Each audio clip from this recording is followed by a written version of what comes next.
In this video, we will create a plant list from data found in SEINet. I will show how we can query the SEINet database, create a CSV file, which we'll then download. We will then import that file into Plant List GPS to create a plant list. A good portion of this video will be how to use SEINet, so let's get started. The SEINet homepage is found at this location. SEINet is a data portal used to distribute data resources from hundreds of organizations, including many herbariums. I'm fond of this data set because of its size and the detailed work of many plant scientists. You can learn more about SEINet by exploring their website. The plant list we're going to create today is for an area around Molas Pass, which is located in southwestern Colorado. We'll start on the SEINet homepage, and on the primary navigation under Specimen Search, we'll click on Map Search. SEINet starts with a map of the southwestern United States. In the upper left, we see a button that we'll click on, Open Search Panel. And when we do, we can see here are any number of ways in which we can search the SEINet database. But we're going to use the locality and key in Molas Pass and hit Search. SEINet returns with a map of the United States, and you can see some location markers very far out, so we are going to zoom in.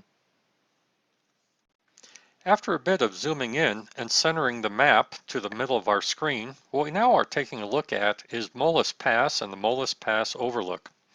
Now what we'd like to do is further restrict the area that we're interested in, so we're going to use the rectangle tool at the top of the screen to draw a rectangle of the area we'd like to see what sort of plants and plant locations can be found. Once the rectangle is drawn, we open up the search panel and we can see our results. There's quite a bit of information that SEINet returns. First is the records, and we can scroll down and see all the people who've contributed this information. If we click on the center tab, we have the collections, which are the organizations which have housed this information and provided it to SEINet. And finally, on the last tab, we have here our tax account of 151 plants sorted by family.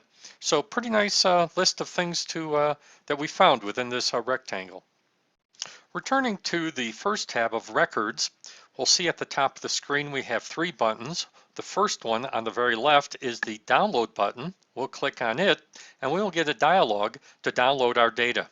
Please note that SEINet does have some data usage guidelines, and you should review them before using this data outside your organization. We'll click on the download data button and SEINet creates a file, and you can see it's been placed into our downloads folder. So let's take a look at this folder and explore what has been created. Exploring the downloads folder on my computer here, we can see that I have a zip file that was created by SEINet. I've already expanded that file, zip file, to the folder, and when I open up that folder, we can see we have a list of files. At the very bottom here is one called occurrences.csv.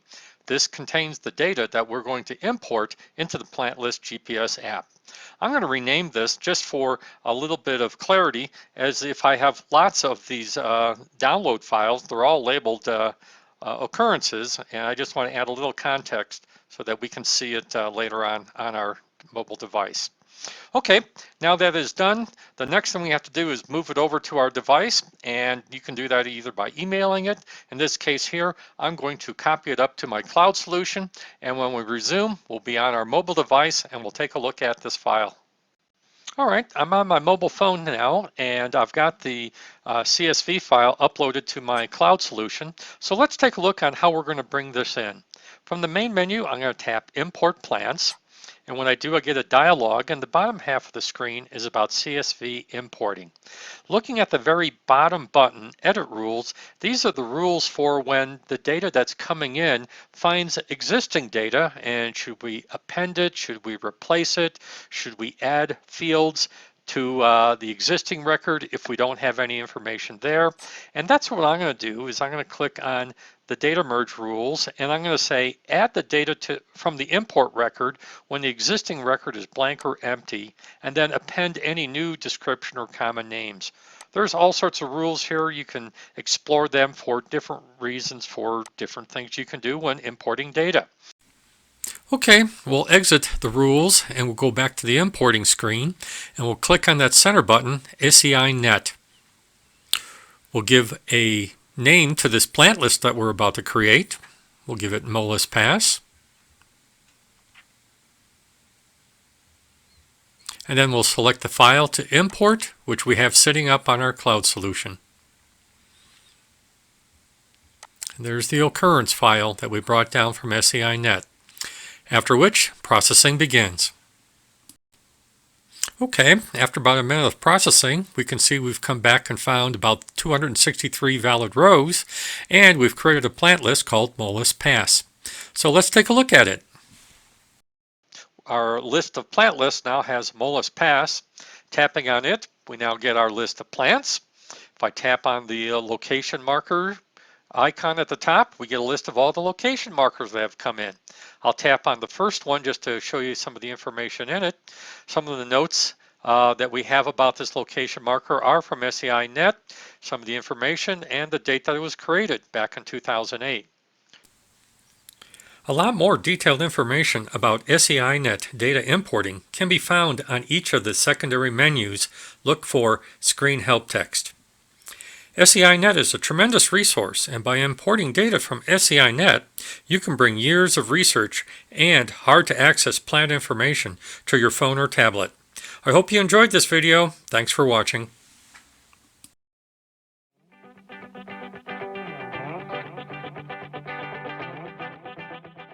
Hi there, it's me again. If you've enjoyed this video, hit the thumbs up and give us a like. If you want to be notified about more of these, subscribe to the channel and turn your notifications on. Remember, stay safe and always leave no trace. Happy trails!